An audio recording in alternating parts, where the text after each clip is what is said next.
Souvenez-vous, c'était il y a 10 ans, le 12 décembre 2015, 196 pays signaient l'accord de Paris qui visait à limiter le réchauffement climatique à moins de 2 degrés. Et c'était Laurent Fabius, le président de cette COP, qui est resté dans les mémoires. Regardez.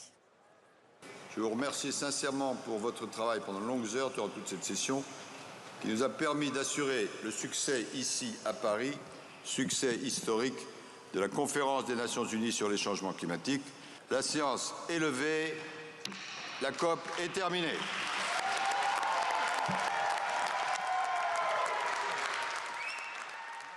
Dix ans après cet accord, la lutte contre le réchauffement climatique semble perdue dans certaines parties du monde. Bonsoir Florent Krebsek. Bonsoir Estelle. L'Australie accueille ces jours-ci les premiers réfugiés climatiques en provenance de l'archipel de Tuvalu. Pourquoi sont-ils partis?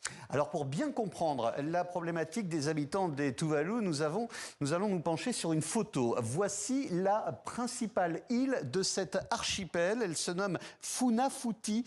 Vous le voyez, c'est une mince bande de terre perdue au milieu de la mer.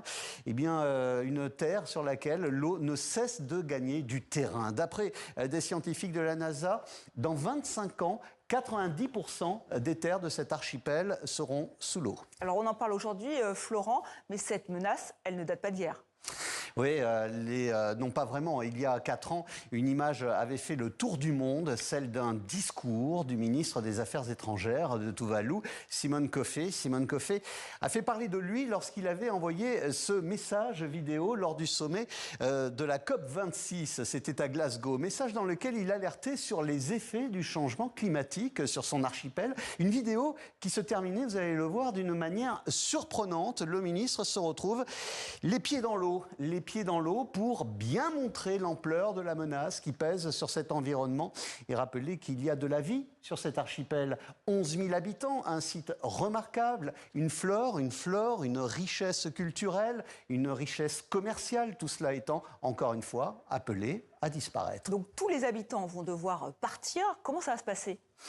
Eh bien, il y a 2 ans, une décision étonnante a été prise par les autorités locales de cet archipel. Le gouvernement des Tuvalu a décidé de renoncer à une partie de sa souveraineté contre la promesse du voisin australien d'accueillir à terme toute la communauté, tous les habitants de ces îles, à savoir 280 personnes par an qui feront ce voyage définitif vers l'Australie. Plus d'un tiers de la population de Tuvalu a déjà signé cette demande de transfert vers l'Australie et plus particulièrement ici à Melbourne et ses environs. L'Australie a édité un visa climatique qui va permettre aux Tuvaluans de vivre, étudier et travailler en Australie. Il est également question d'un accueil de ces réfugiés climatiques à Adélaïde, dans l'État d'Australie méridionale, ainsi que dans l'État du Queensland. Conclusion, les réfugiés climatiques, ce n'est pas qu'une projection dans l'avenir, dans certaines régions,